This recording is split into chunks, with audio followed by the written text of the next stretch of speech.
அடுத்ததாக பார்க்கக்கூடிய ராசி மீன ராசி. பிள்ளைகள் விஷயத்தில் பூத கண்ணாடி ஆராய்ச்சி கூடாது. பிள்ளைகளுடைய படிப்பு, உத்தியோகம், தொழில், வியாபாரம் எல்லா விஷயத்திலும் ஒரு அன்பான கண்ணு வைத்து கொள்வதும் தோள் கொடுத்து சாய்ந்து கொள்வதும் நன்மையை ஏற்படுத்தி தரும்.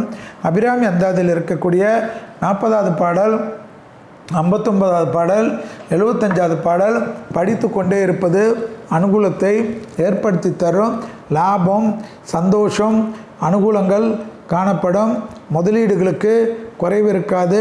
மரண பயம் நீங்கக்கூடிய அமைப்பு, தாய் வழி உறவு, தந்தை வழி உறவு அனுகூலத்தை பெற்றுத்தரும்.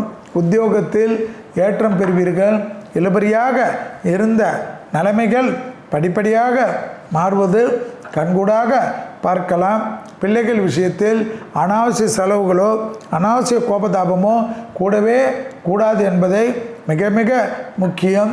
அபிராமியுடைய 40, 59, 75 ஜனவரி வரை மிக மிக முக்கியம் என்பதை ஞாபகத்தில் வைத்து கொள்ளுங்கள். மரண அழுத்தம் தீரக்கூடிய காலகட்டம். சுபகாரிய தடைகள் நிவர்த்தி ஏற்படுவது, தாய் வழி உறவு, தந்தை வழி உறவு, இடமாற்றங்கள், தொழில் மாற்றங்கள், ஆன்மீக மாற்றங்கள் எல்லாம் ஏற்படும்.